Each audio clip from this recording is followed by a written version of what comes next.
We're back with another entry in the Mega Man timeline series, the Mega Man story. Last time I covered the fourth mainline game in the series, Mega Man 4. A new enemy appeared in the form of Dr. Light's colleague, Dr. Cossack, after he unleashed his own robot masters on the world. Mega Man successfully defeated them, only to realize that Dr. Cossack was manipulated after Dr. Wily kidnapped his daughter Kalinka. With his plans ruined, Wily launched simultaneous attacks against mankind with a signal that made robots go haywire and a machine that created severe weather. Mega Man found the location of his bases, faced the second Mega Man killer robot Punk, and destroyed Wily's new machines, just as the evil doctor escaped with his life. This time, Mega Man's next chronological adventures will be covered: Mega Man 5 for the NES and Mega Man World 4 for the Game Boy. As before, the Game Boy game worked as a remix of the previous two NES games with some original elements on the tail end, so I'll be working Mega Man World 4 into the story of Mega Man 5.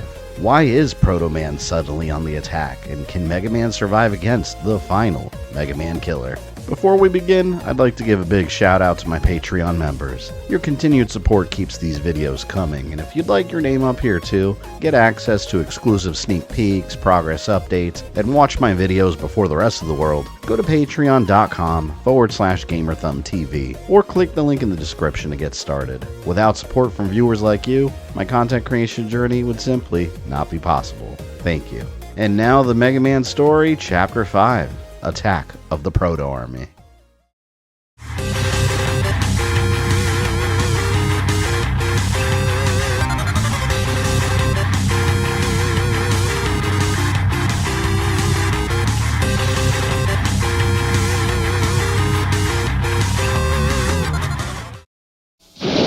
Introducing the next generation from Nintendo. 1992. The Super Nintendo was going strong, and the year would see many influential classics unleashed upon the world, such as The Legend of Zelda: A Link to the Past and Super Mario Kart. Although at the time the Super Nintendo was the console that all the kids wanted, the original Nintendo Entertainment System was still alive, nearing the later part of its life cycle but still kicking, and the classic Blue Bomber wasn't ready to jump onto the latest console just yet. The next entry, Mega Man 5, would remain on the NES. By this point, it had become routine for Capcom to pump out new Mega Man games, sticking to the same overall formula and making small updates as each entry came. How could they keep players engaged with a fifth entry without it feeling like the same game all over again? What grand innovations would Mega Man 5 introduce to elevate the series? The answer? Not much. While Mega Man 4 was seen by many as a fresh refinement of the series' gameplay elements, Mega Man 5 would lack any drastic innovation. Keiji Inafune returned as a designer and advisor on the new game, under Ichiro Umihara as game director. With Mega Man 4, the development team felt they'd reached the peak of classic Mega Man gameplay already. All the gameplay mechanics they set out to create, they already accomplished. Instead of trying to reinvent the wheel, they decided to introduce powered-up versions of everything that existed before. Since Keiji Inafune was so experienced with the series, he helped guide the development team. But the experience didn't go smoothly the entire time. According to Inafune, at some point the game was taking a while to come together. He described the game's development process as being fun, but he was having trouble with designs, difficulty balancing, and other gameplay aspects. To help find Mega Man 5's direction, Inafune reached out to Hayato Kaji, the man responsible for the creation of Mega Man 4's chargeable Mega Buster, for advice. As a result, Mega Man's Mega Buster became the Super Mega Buster, a much more powered-up version of the Mega Buster. It made Mega Man's blast larger, more powerful, and quicker to charge up, and a new pet companion joined him alongside his robot dog Rush, the robot bird Beat, which looks like his helmet with wings and a face. Beat was actually an idea thrown around since Mega Man 3, and with the creation of Mega Man 5, it was his time to shine. But unlike Rush, who's available from the beginning of the games, Beat can only be unlocked after collecting 8 letters that spell out Mega Man 5 in the US version, Rockman 5 in the Japanese version. Once Beat arrived, he would fly around and attack enemies for Mega Man. As far as the story, a basic plot was written about a Proto Man gone bad, and the brother of Mega Man gathered an army of robots to turn against humanity. But who were these robot masters? To find them, Capcom held another Robot Master submission contest, and they partnered with Nintendo Power to do it. Once again, it was up to the fans. They received over 130,000 submissions, and only the designs of 8 lucky kids would be selected to become the Robot Masters of Mega Man 5. Inafune described the experience of selecting the Robot Masters as difficult. since he had to redesign the ones selected several times before they were actually approved by Capcom for use in the game. The final roll call of fan-created Robot Masters were Gravity Man, submitted by Yukiko Mori, Wave Man, submitted by Hideyuki Mono, Stone Man, originally submitted as Block Man by Kenta Unishi, Gyro Man, submitted by Katsunari Oguri, Starman, submitted by Tatsumi Segusa, Charge Man, originally submitted as Steam Man by Toshiaki Sugira, Napalm Man, submitted as Beat Man by Shinichiro Seki, and Crystal Man, submitted as Lens Man by Yusuke Murata. Rockman 5 released in Japan December of 1992 on the Famicom, with box art that looks like traditional classic Mega Man style. The same month it released in North America with totally different box art, and Europe received the game in 1993 with a variation of the American box art that happened to have brighter colors and more of an anime style appearance. If you look at Mega Man's face, it's totally different. And how did the game perform compared to the previous entries? Mega Man 5 has somewhat of a mixed reputation. Some positive aspects usually point to the graphics and the music, but on the other hand, the game is seen as a bit too easy, with the addition of a more powerful Mega Buster and Beat, making the Robot Master weapons mostly useless. And the lack of innovation as far as the plot and the gameplay was starting to be noticed. But the game was still a ton of fun. It played and it felt like Mega Man and was far from being a failure. It sold almost 800,000 units, making it the 5th best-selling game in the classic series, coming in below previous installments, possibly due to kids' attention spans moving over to the Super Nintendo. And the second game covered in this video, the Game Boy exclusive Mega Man World 4. Minakuchi Engineering continued handling the Game Boy games. Once again, these portable versions continued telling an original basic backstory, with remixed levels and bosses from previous games.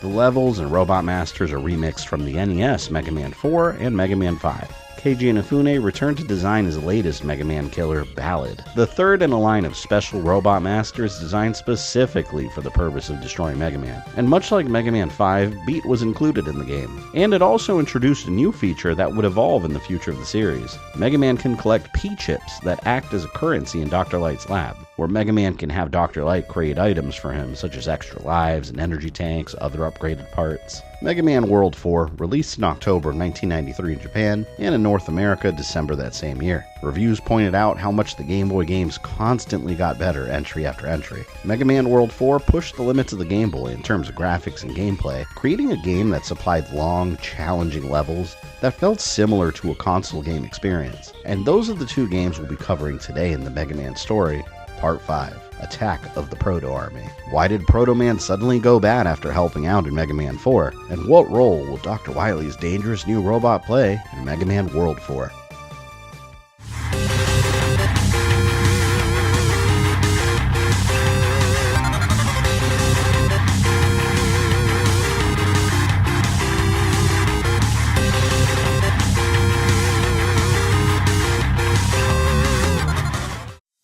Dr. Wily's latest plots to destroy Mega Man and take over the world were dismantled again. Thanks to the actions of Mega Man and Proto Man, his kidnapping of Dr. Cossack's daughter Kalinka in order to force her father to do Wily's dirty work failed. After Wily was revealed and defeated, he retreated, and forced Mega Man into a confrontation with his new and improved Mega Man killer robot Punk. Punk was promptly taken down and Wily's ocean fortress collapsed into the sea. As for Dr. Wily, he still would not pay for his treachery and teleported himself to a safe location. Mega Man returned home and wondered what other plans Wily had in store. In any case, he had to be ready for anything. Dr. Wily's plots were becoming more unhinged and his backup plans were seemingly endless. There might have been a temporary moment of peace, but Dr. Light and Mega Man knew it was a matter of time before Wily would resurface.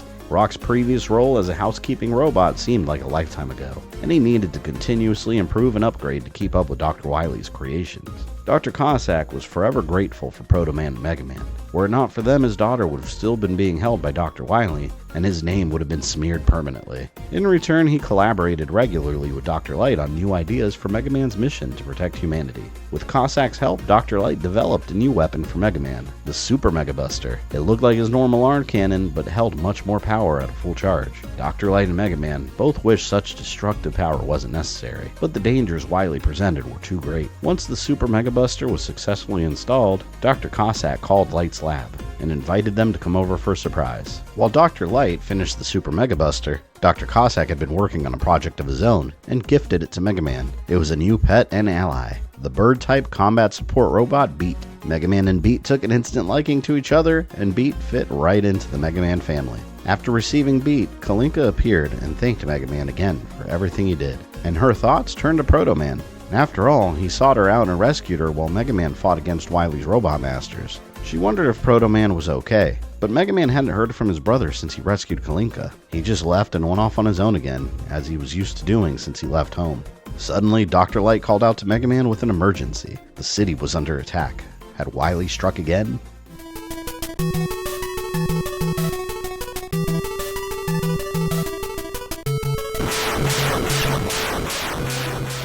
In a shocking twist, Wily was nowhere to be seen, but what they saw in the news seemed impossible.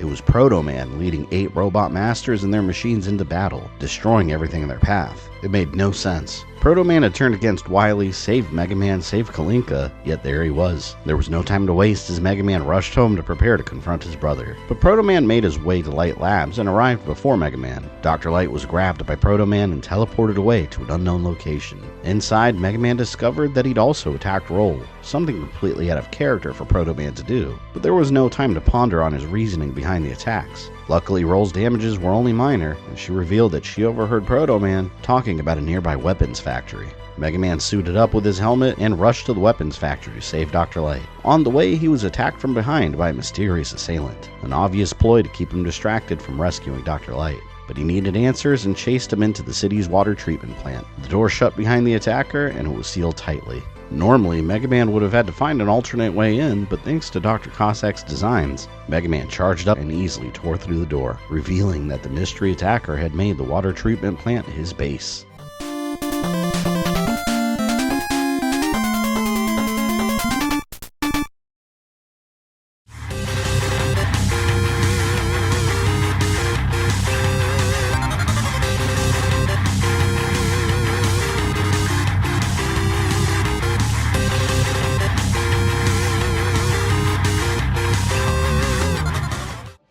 Mega Man found himself inside the water treatment plant where the city's water supply was filtered and kept clean before heading back into the city. Normally it would be occupied by maintenance robots keeping the facility's tasks going. Instead, it had become the domain of one of Proto Man's robot masters, model number DWN-034, Wave Man.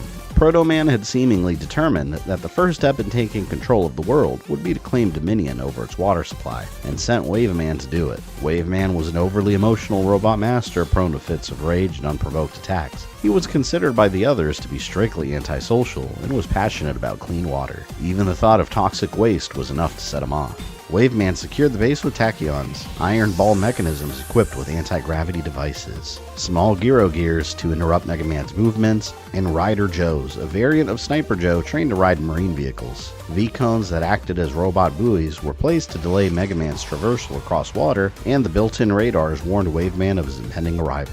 In response, the robot dolphin Irukons, originally meant for ocean surveillance, were sent, and the deadly Octoboss, meant to monitor water quality, was reprogrammed to target the Blue Bomber. A twin cannon served as the final obstacle before Wave Man's lair. Once Mega Man arrived, Wave Man didn't waste any time. He was ready and waiting for the inevitable confrontation.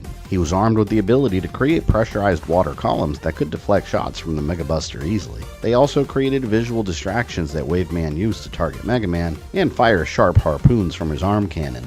It all happened so quickly that one was almost a direct hit. What Wave Man didn't account for was the power of Mega Man's new Super Mega Buster. A fully charged blast left him stunned and unable to move. As long as Mega Man avoided his harpoons, Wave Man had no chance.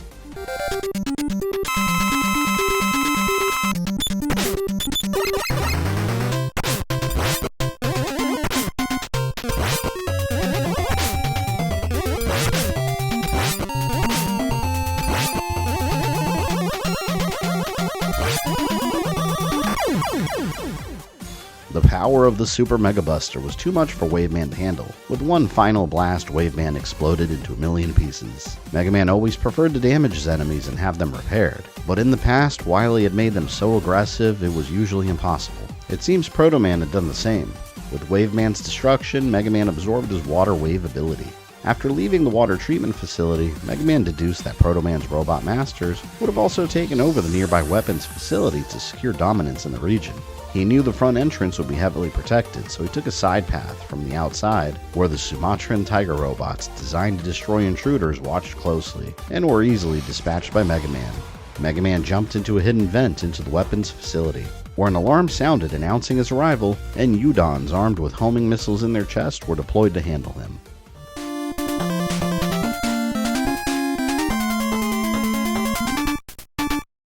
The weapons facility was taken over by model number DWN-039, Napalm Man. He was originally created by the hands of Dr. Wily as a walking weapon to guard his weapons factories, now under the employ of Proto Man. Napalm Man had developed a personality that was obsessed with large weapons, and he had a deep hatred for safety equipment. The larger the weapon, the more intrigued he became. He desired to one day open up his own weapons museum, but his programming only allowed him to perform his duties. Inside, Mega Man made a suspicious discovery. Most of the threats he found were robots known to have been stolen and reprogrammed by Dr. Wily. Why would Proto Man have access to them? He couldn't have possibly allied himself with the Mad Doctor after ruining his kidnapping plot. Mets were placed inside metal cannons that were modified from the base of a measuring device. Flying surveillance robots called Tabins were also created by Wily that hung on ceilings like bats. Subail antennas were stolen and divided in 3 segments that would contract and slide towards Mega Man in an attempt to send him plummeting into the crevice below the factory. And more Sniper Joes trained as Apache Joes piloted small attack helicopters to destroy Mega Man. Napalm Man had activated many of the weaponized robots the facility created. Jet bombs upon destruction would explode into multiple directions. Missiles with cheaply built engines bobbed up and down to block Mega Man's path, and strangely enough, Dr. Wily was inspired to build power muscler robots by a manga that he enjoyed reading as a child. Due to their high strength, he usually used them to build his bases around the world. When Napalm Man met Mega Man, he expressed his frustration. Mega Man had destroyed so many useful weapons along the way. Napalm Man fired some of his shoulder-mounted missiles, and Mega Man barely avoided the blasts. He immediately confronted Napalm Man with his suspicions. Too many Dr. Wily created robots were inside. Was Napalm Man actually built by Dr. Wily? But Napalm Man claimed that he never heard of the man, and that Proto Man was his only boss. It seemed that Mega Man's brother truly was villainous. There was no time to debate this any further. Mega Man slid under Napalm Man and prepared to strike quickly.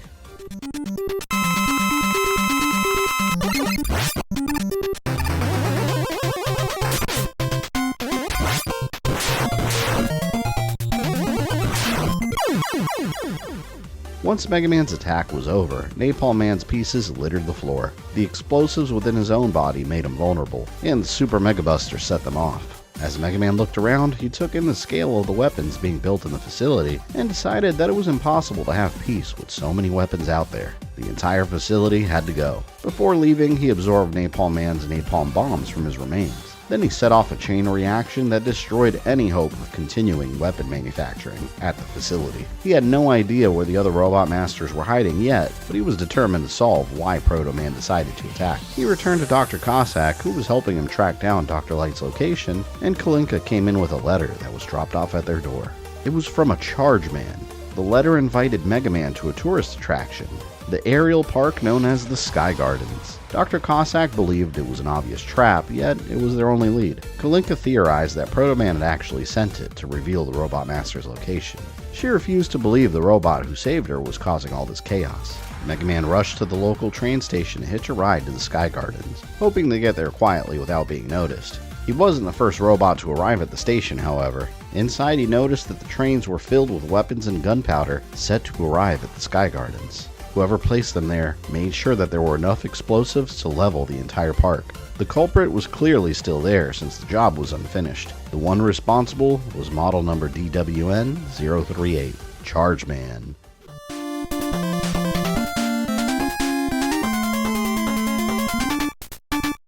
He wrote the letter in the hopes that Mega Man would get to the park and the explosion would take him out. Now that Mega Man stumbled onto his plot, Charge Man's plans were ruined.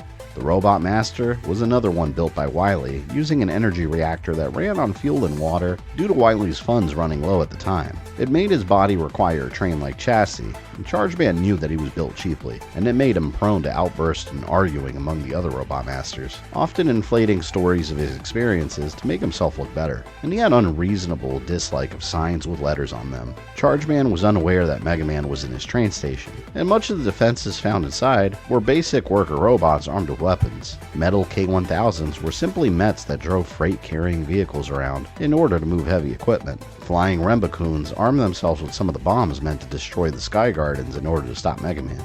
Bomb-thrown robots launched projectiles from the tops of their heads, and toy robots were reprogrammed to stop intruders. The Coco was a hen-like children's toy that continuously deployed small Korokoros, and the mouse robot Mousubales were created by Wily to spy on Mega Man inconspicuously. Most of the threats in the train station were simply annoyances, easy for Mega Man to avoid, and Chargeman was completely unprepared for their encounter. He just met Mega Man but already hated him for ruining his explosive plot. Chargeman invited him to the Sky Gardens, not the train station. It was clear there was no negotiating with Chargeman, and Mega Man unleashed his Super Mega Buster. For the first time, his new toy didn't work. Chargeman's armor could deflect the most powerful blasts. Much like his namesake, Chargeman thrust forward with a powerful tackle that sent Mega Man flying. Then he launched flaming chunks of coal from his smokestack, and his vulnerability was revealed. To deflect the Mega Buster charge, Chargeman's armor required energy from the coal that was expelled from his smokestack. Just after launching his attacks, his armor needed a moment to recharge, and that's when Mega Man struck.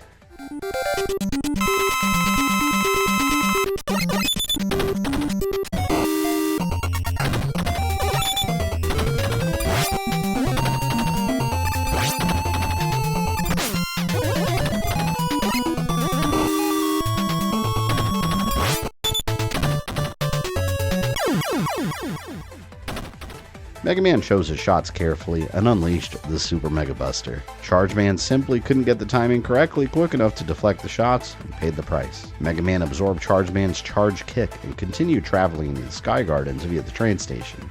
Now the park was safe from Chargeman's plot to destroy it. However, another Robot Master had already taken over the gardens. Model number DWN-036, Gyro Man.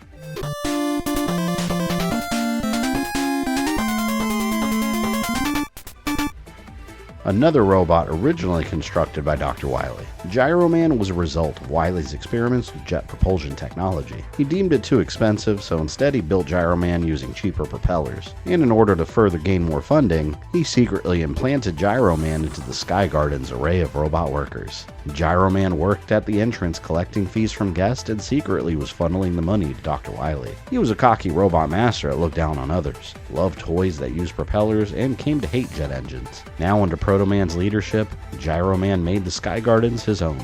He destroyed many of the walkways meant for tourists and hoped that Mega Man would lose his footing. Even the enemies he placed in the way were meant to push Mega Man into the abyss below. Pukapellis were flying security robots that usually pursued intruders to the park after hours, and their prototypes, the Lyrics, used radar to do the same. And Cougar Qs flew in the air, attempting to crush Mega Man with the spiked weights underneath them. The flying cannons, the Tondiels, floating back and forth aimed at the Blue Bomber. But it was all meant for show. Gyro Man was flying above Mega Man the entire time, gleefully watching him struggle through the lack of flooring in the Sky Gardens. Mega Man demanded to know where Dr. Light was being held. Gyro Man claimed to not know, but he didn't care either. All he wanted was to prove that he was better than Mega Man, and immediately launched his gyro blades at him. Ever since Mega Man originally fought Cutman, his armor had been improved by Dr. Light in order to be able to sustain more damage from sharp objects. Had it not been for his armor improvements, Gyro Man's blades would have sliced right through. When he was ready, Mega Man launched an attack from Super Mega Buster, but Gyro Man avoided it. He was gone. He flew so high up in the air, the Robot Master hid himself in the clouds and appeared behind Mega Man. Another gyro attack landed and damaged Mega Man to the point that he collapsed on the floor and couldn't get up quickly. Just in time, Rush lunged at Gyro Man, giving his owner enough time to recover. The fight wouldn't be easy with the clouds overhead, but Gyro Man's movements were becoming predictable.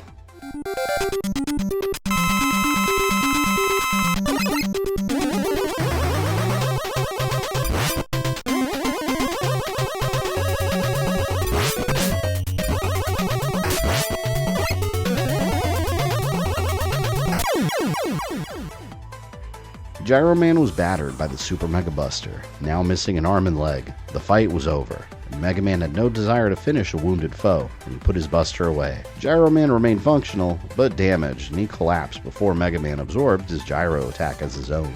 The trail through the Sky Gardens led directly to a service elevator Mega Man suspected was being used by more Robot Masters. The park was built above massive crystal mines, and he noticed drilling equipment that didn't typically belong there. Sure enough, there was plenty of activity down below. The crystal mines were taken over by model number DWN-040, Crystal Man.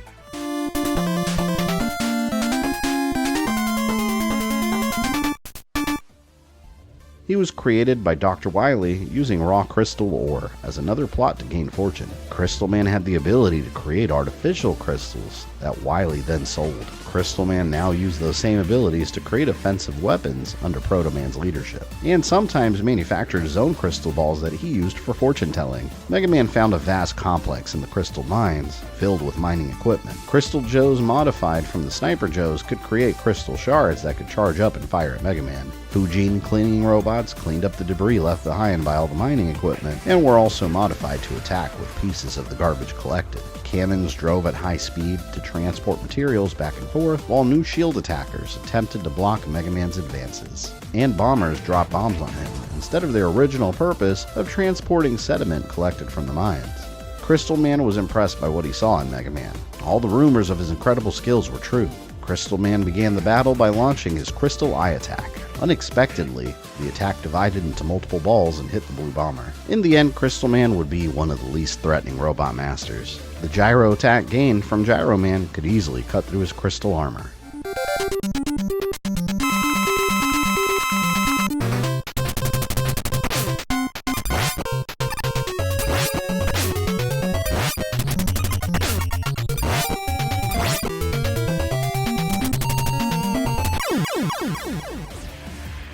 Multiple gyro blades cut through Crystal Man, tearing apart his crystalline body. Were it not for the gyro blade, he might have been impenetrable. Mega Man absorbed his Crystal Eye ability and continued forward. He discovered a mysterious door nearby that led to another location.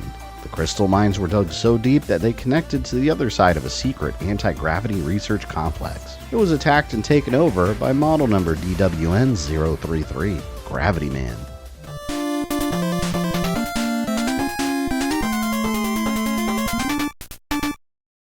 Dr. Wily built an experimental gravity device and installed it inside of Gravity Man's body. The Robot Master was intelligent and had a passion for learning about physics. He had a tendency to avoid socializing with other Robot Masters, choosing to hide above on ceilings, and hated the idea of outer space due to the lack of gravity. Inside the anti-gravity research complex, Mega Man found a confusing network of tunnels that would launch him up and down in multiple directions. The facility was designed to research technology that could be used in future space projects. Gravity Man activated the gravity wells all over the complex and unleashed Proto Man's army to keep intruders out. He had hoped that the technology inside would send Mega Man flying into installed spike traps. A new version of the Suzies, the Suzy G, shot blasts from the sides of their body, and robots created for surveying environments. The Nobita walked the facility, extending their spiked heads, and B-bitter cannons made of a special thin alloy allowed them to surprise Mega Man. Overall, the threats inside were minimal, yet Mega Man pondered how Proto Man came up with this whole thing. Although he never got to know his brother well, he never seemed like a robot capable of creating such an elaborate plot. Gravity Man caught Mega Man off guard in his thoughts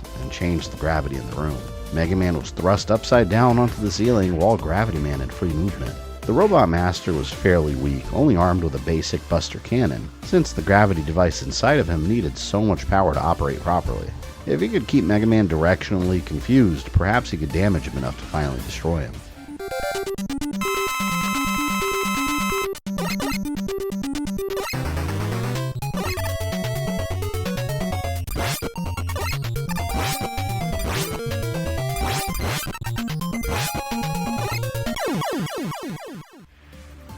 Crystal Man's Crystal Eye attack was extremely useful. As Mega Man was thrown around the room, multiple shots from the Crystal Eye separated into multiple attacks and bounced everywhere. He had no need to aim them. Gravity Man was too large and too slow to dodge them all, and the fight ended quickly. The smoking remains of Gravity Man crashed on the ground, and Mega Man absorbed his gravity hold. Just outside the research complex, a rocket ship blasted off from a launching pad across a rock quarry. Perhaps Dr. Light was on board and awaiting rescue. In order to get to the launching area, he had to cross the rock quarry, the domain of model number DWN-035, Stone Man.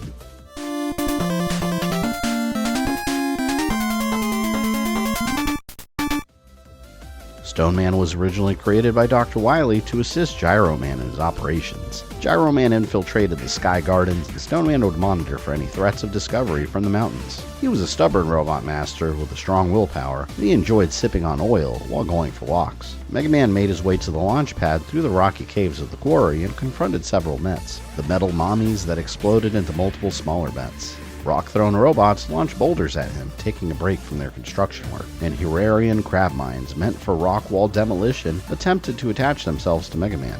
While exploring the area, he noticed the materials from the crystal mines were being funneled through and prepared to be sent into space wherever that ship was headed.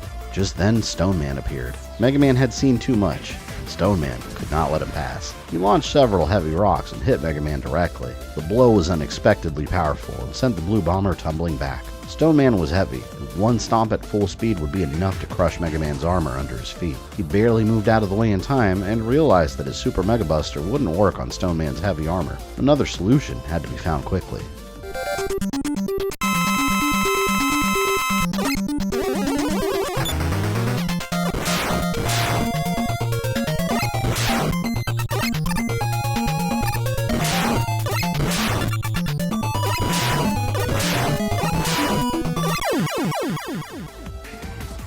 Although Stone Man's armor was powerful enough to repel the Mega Buster, it couldn't withstand explosive force. Napalm Man's bombs crumbled his armor, and Stone Man collapsed into pieces. Mega Man absorbed his power stones and saw that another shipment of materials was headed into space. He was confident the spaceships would take him to wherever Proto Man and Dr. Light were. Mega Man waited patiently and prepared to board the next launch that would take him into a space station above Earth. A space station run by model number DWN-037, Starman.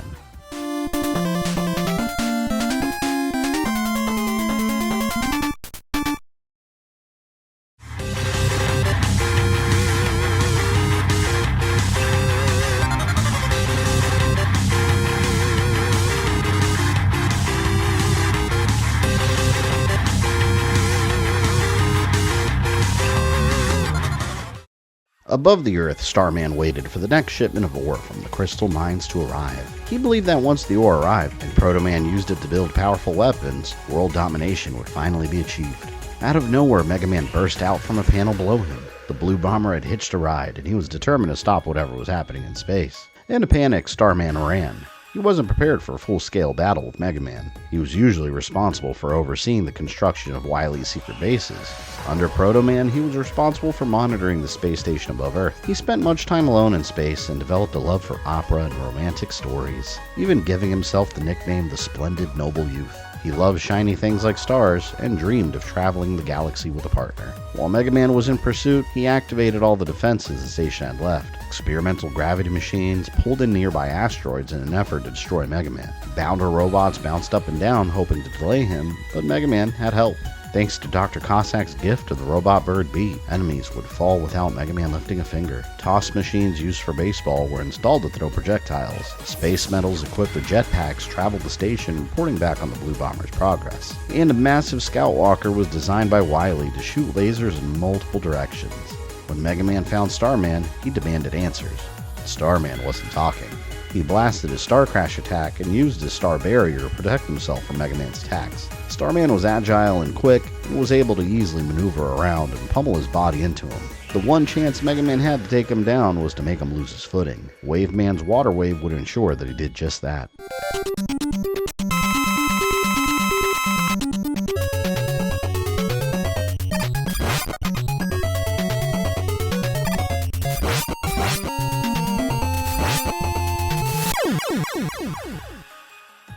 Using the water wave, Mega Man was able to stop Starman in his tracks and had enough time to blast him into submission. As Starman lay damaged on the ground, he admitted that Dr. Light wasn't on the space station at all. He claimed that Proto Man was holding him inside a fortress of his own and was trying to brainwash him into servitude. Mega Man demanded to know where Proto Man's fortress was, but he would get no answers from Starman. His power reserves ran out, and he deactivated. Before leaving, Mega Man absorbed his Star Crash ability and discovered the Super Arrow, a special weapon that was developed on the station that could be used to create platforms or attack enemies. Mega Man reached out to Dr. Cossack and informed him of all his findings. It seemed that Proto Man was indeed behind everything. Kalinka still refused to believe that was the truth, however. There had to be more to the story. Dr. Cossack comforted her and told her that eventually they would all learn the truth behind what happened. Mega Man prepared Rush for space travel back to Earth and began traveling to Proto Man's fortress. He discovered the location from scanning Starman's memory banks. Mega Man and Rush broke through the Earth's atmosphere to the location in Starman's memory, and he was astonished to see what was in front of him, a full Dr. Wily style fortress designed after Proto Man.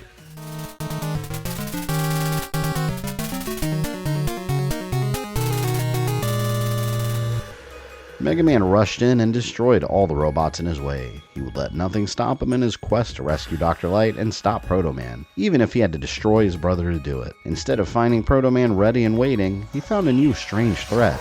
It wasn't a typical robot master, but something else. This robot identified itself as Dark Man 1. It had no bottom legs, instead equipped with tank treads that would take it back and forth as it blasted towards Mega Man. It seemed more like an unfinished robot than a true threat. Combining the power of Beat and the Water Wave made sure this distraction would be out of the way.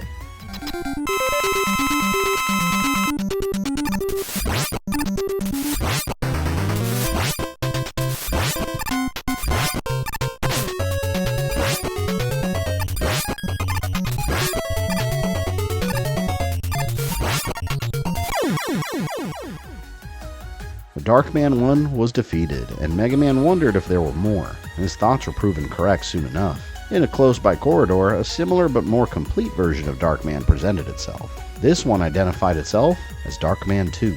It promised to avenge the model Mega Man had just destroyed, and he answered back with a blast from the Super Mega Buster. Dark Man 2 had protection, however. He was equipped with a Dark Barrier, a shielding system that deflected his Mega Buster attacks on all sides. There was one glaring weakness. When the Dark Barrier was activated, the top of Dark Man 2's head was left completely unprotected. Seeing this, Mega Man called upon Beat to hit Dark Man 2's head and make him fumble enough in order to take damage.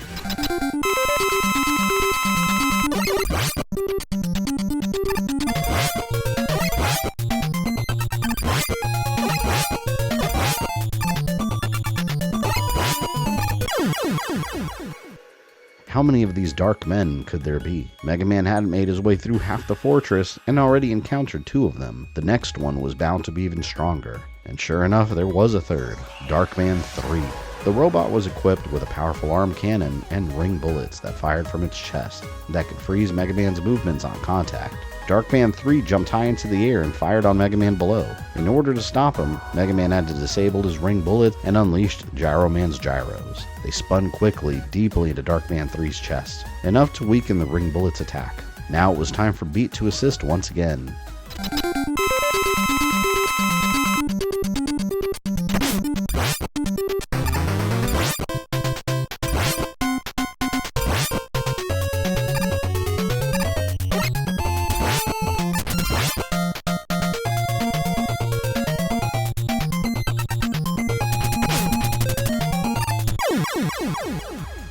Once Dark Man 3 was destroyed, the final confrontation was approaching.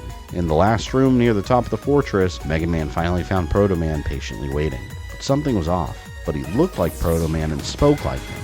Proto Man was excited to test who the ultimate robot brother was. This battle would settle the score of who was the strongest.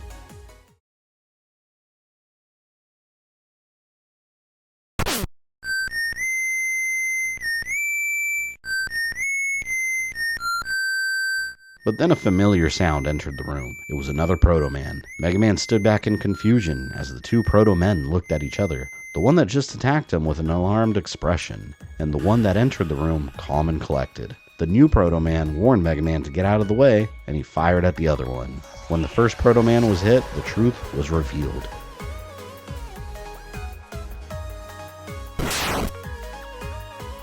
Before them stood another Dark Man, Dark Man 4. Proto Man explained that he would never do what he's being accused of. He'd been following Mega Man, trying to investigate why another Proto Man seemed to even exist. Darkman 4 was armed with a powerful barrier and an electromagnetic barrier like Darkman 2, but 4's greatest skill was the ability to change its form, shape-shifting into Proto Man and impersonating him. The entire plot, the attack on the city, Dr. Light's kidnapping, stealing ore from the Crystal Caves, it was all Darkman 4's doing. But the question remained, where did Darkman 4 even come from? Proto Man told Mega Man to get Dr. Light out of there while he continued investigating, and left his brother to face Darkman 4 alone. His experience with the previous 3 Dark Men gave him the knowledge to take down this new threat and end the attack of the Proto army.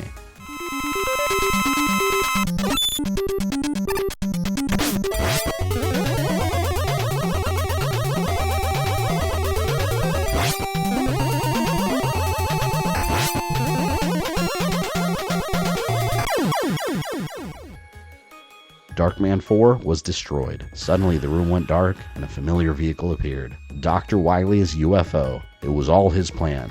Wily orchestrated everything as a plot not only to destroy Mega Man, but to take revenge on Proto Man for turning against him after he repaired his original reactor. His plan to ruin Proto Man's name might have failed, but he still desired Mega Man's destruction, and still had Dr. Light as bait in his new fortress.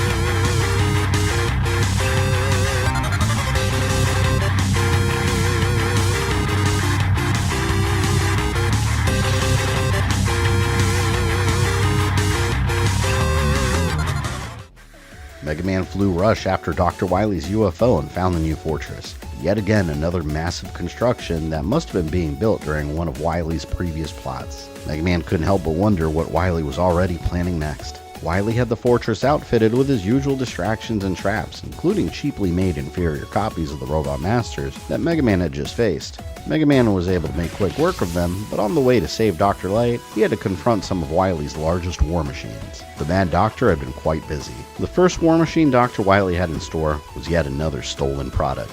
The Big Pet's weapon platform was an amusement park robot that would guide guests to different park locations and transport them. Dr. Wily stole it and modified it with spike drills on the sides that could separate and thrust themselves toward a target. He also installed a launcher at the top that could eject multiple attack robots.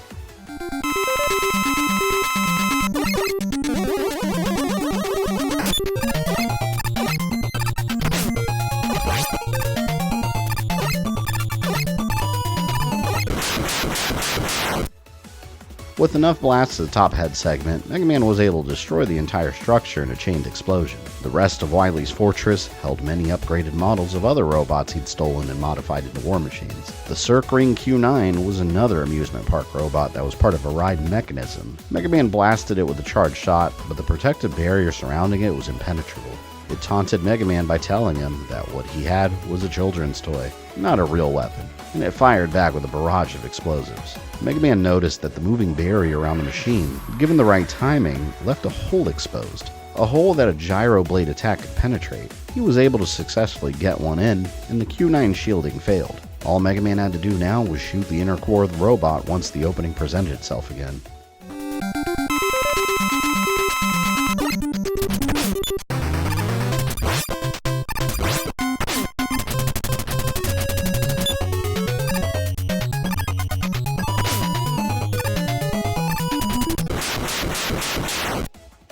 Dr. Wily had been watching Mega Man fight through the Robot Masters the entire time, and was convinced that this time, as always, would be Mega Man's end. Every time he fought Mega Man in his mind, he would be closer and closer to victory.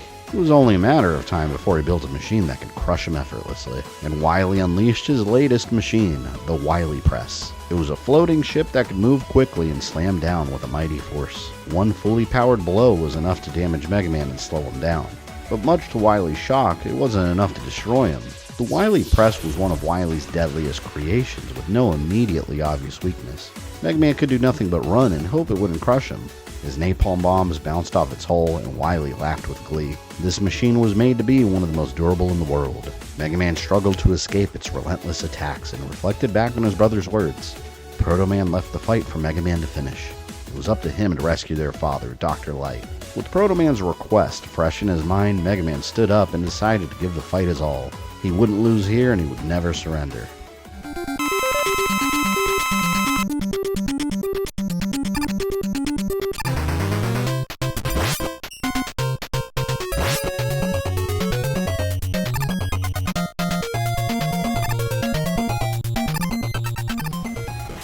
The hull of the Wily press machine was invulnerable, but the glass on the cockpit shield wasn't. After several carefully aimed blasts, the windshield broke and Wily was fully exposed. He held the Mad Doctor at buster point, but Wily had no plans to surrender just yet, then ejected his escape capsule that transported him directly into his next war machine.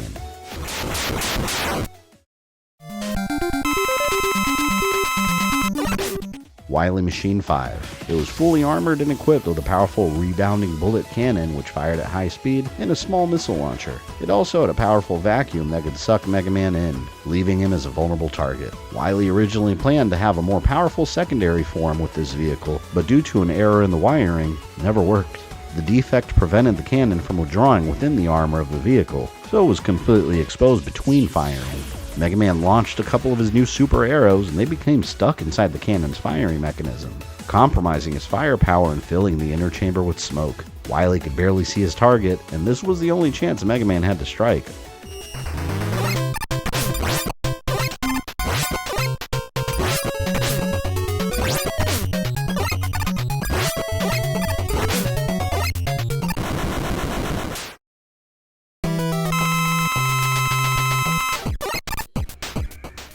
But Wily was more stubborn than ever. Before Wily Machine 5 exploded, he launched out of it inside his Wily Capsule 2. The vehicle had control over the room's power grid, and he shut off the lights so Mega Man couldn't see.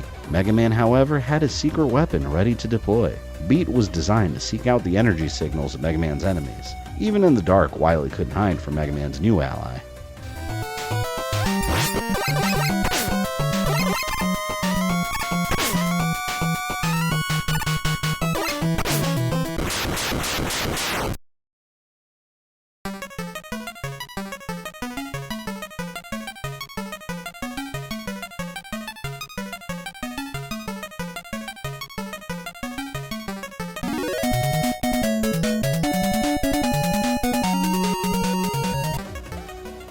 After multiple strikes, Beat exposed Wily, and Mega Man chased him towards Dr. Light's location. The plot was over, and Dr. Light was released. He was thankful to see Mega Man alive and well. Mega Man and Light agreed that Wily should be handed back to the authorities to be charged for his crimes, and Wily begged them for mercy.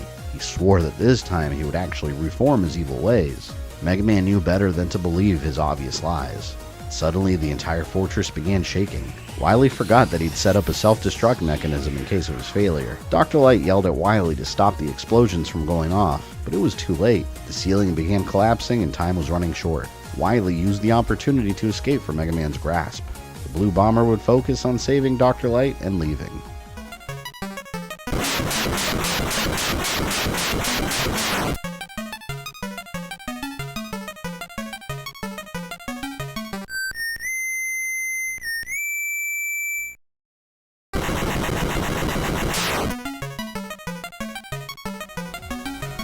Luckily, Mega Man made it outside with Dr. Light, where Proto Man was waiting, and together they watched Wily's new fortress collapse. His escaped UFO flew away with Wily inside, and Dr. Light began working to track him immediately. They wouldn't have to wait long. Dr. Wily had 8 of his Robot Master copies that Mega Man already defeated ready to deploy, and he dropped them over multiple cities to cause massive destruction. The distraction would give him enough time to prepare his ultimate revenge plot against Mega Man and the world. In response, Dr. Light sent Mega Man to take them down, one by one, while he manufactured items in his lab using a new machine that he built. Now Dr. Light could more quickly prepare Mega Man for battle, while Mega Man was in the field, saving himself countless hours toiling away in the lab. After destroying the Robot Master copies, Mega Man followed Wily's UFO to his safe house hidden in the forest.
Mega Man expected to find another fortress. Instead, he found a massive weapons platform, a new Wily station armed with a satellite cannon.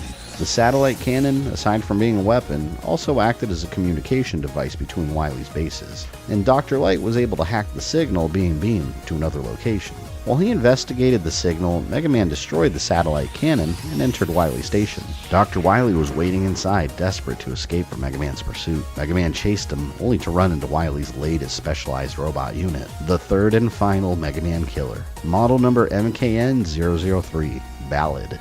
When Wily completed Ballade, he thought of the robot as his ultimate weapon, the strongest robot he had ever created. Ballade had a deep sense of pride and was completely focused on being better than others. His only purpose was to destroy Mega Man, a task that his previous two predecessors, Enker and Punk, failed to do.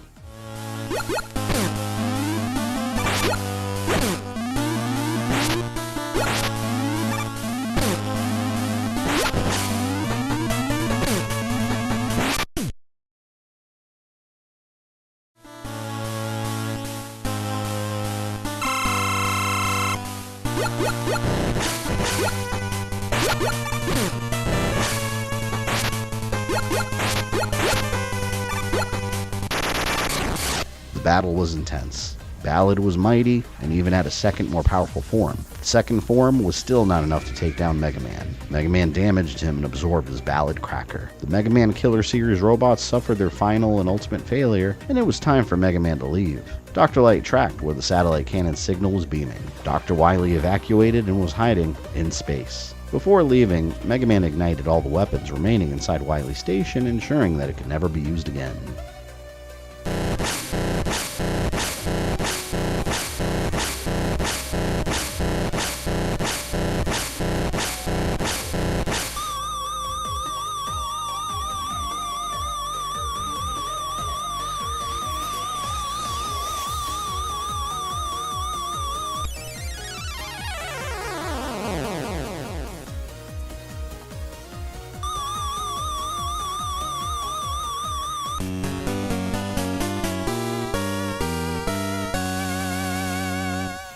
Mega Man blasted off into space to Wily Space Station, Wily Battleship.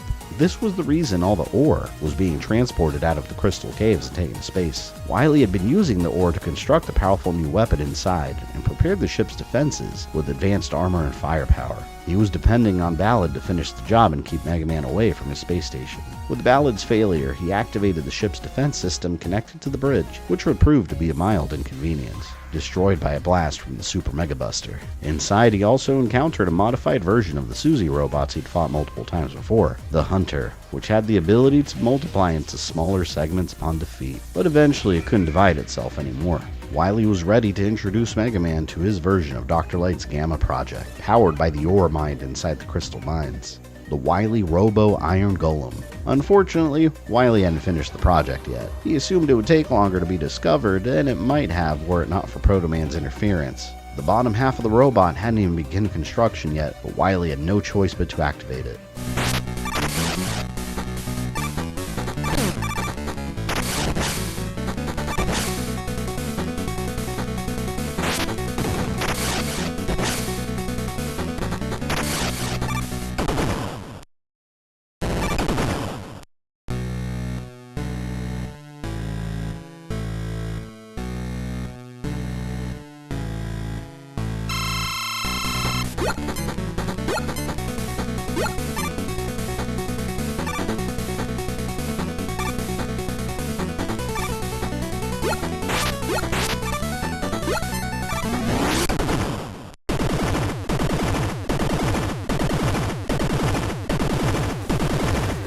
Mega Man destroyed the Wily Robo Iron Golem and left Wily no choice but to attempt another escape in his capsule. Wily understood a battleship in space was risky and had an exit strategy planned in case Mega Man succeeded.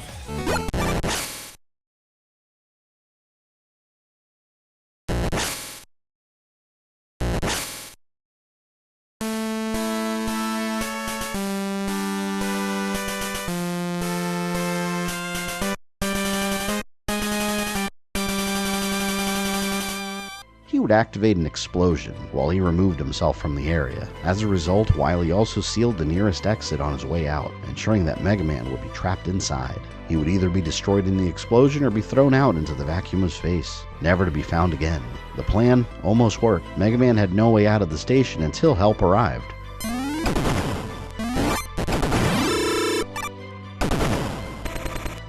It was Ballade, the Mega Man killer. He decided to use the last of his remaining power to help Mega Man. The foe that defeated him in combat fairly had proven himself to be the better warrior, and Wily's actions were cowardly. Mega Man pleaded with Ballade not to harm himself, but his mind was made up. Ballade activated his own self-destruct sequence, blowing up a sidewall, and Mega Man was thrust into space. Once he was outside, Rush caught him, and they watched Wily Battleship explode. He would forever remember Ballade's sacrifice, and he would make it count. One day, Wily would be behind bars. Join me next time for the Mega Man story, Chapter 6, The Star Droid Invasion. The repercussions of Mega Man's previous adventures finally arrive. The alien supercomputer he destroyed sent out a message before its destruction, and its children had arrived. Powerful alien robots from another world. And the doomsday weapon Sunstar seeks to dominate the entire universe and eradicate all inferior life forms. Could Dr. Wily somehow be involved? Mega Man will face his toughest battle yet, and then the world hosts its first annual robot fighting tournament. But chaos erupts when the tournament's mysterious sponsor, Mr. X, claims to have been manipulating Dr. Wily from the very beginning, and reprograms 8 of the tournament's fighting robots in his own attempt to bring the world to kneel under his rule. The final chapter of the Mega Man NES and Game Boy saga.